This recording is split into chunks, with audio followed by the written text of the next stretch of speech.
In this video, I want to demonstrate how to edit this part in context so we can fix this interference here. So first thing I'm going to do is I'm going to right click on this part.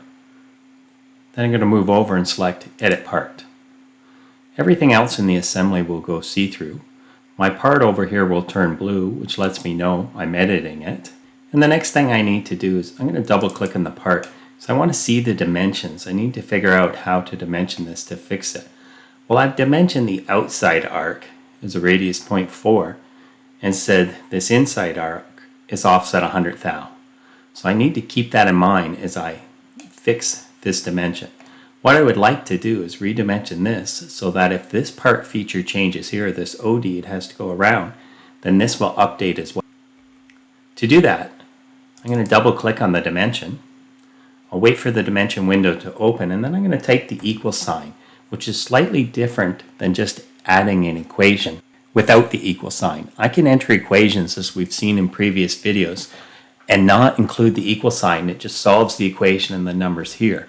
When I put the equal sign, it keeps the equation, and we'll see in a minute the equation symbol will appear here.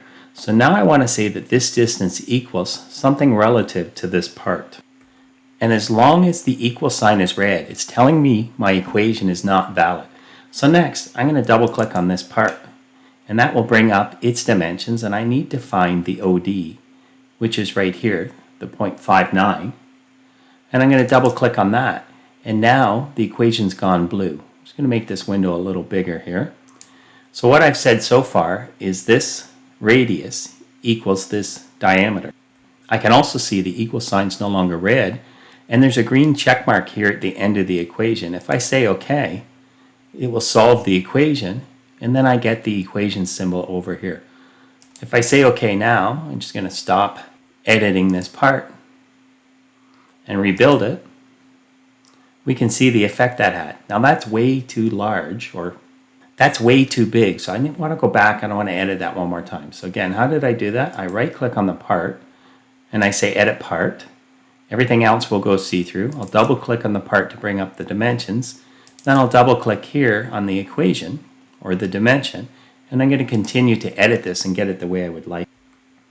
Because I'm relating a part diameter, this part diameter, to a part radius, I'm going to now tell it to divide it by 2, which will make a radius relate to a radius, but I also have to keep in mind this 100 thou thickness here. So next I'm going to say add plus 0.2. I'm going to tell it to solve the equation, and I'll say OK. And then I'll rebuild. And we can see that looks a lot better.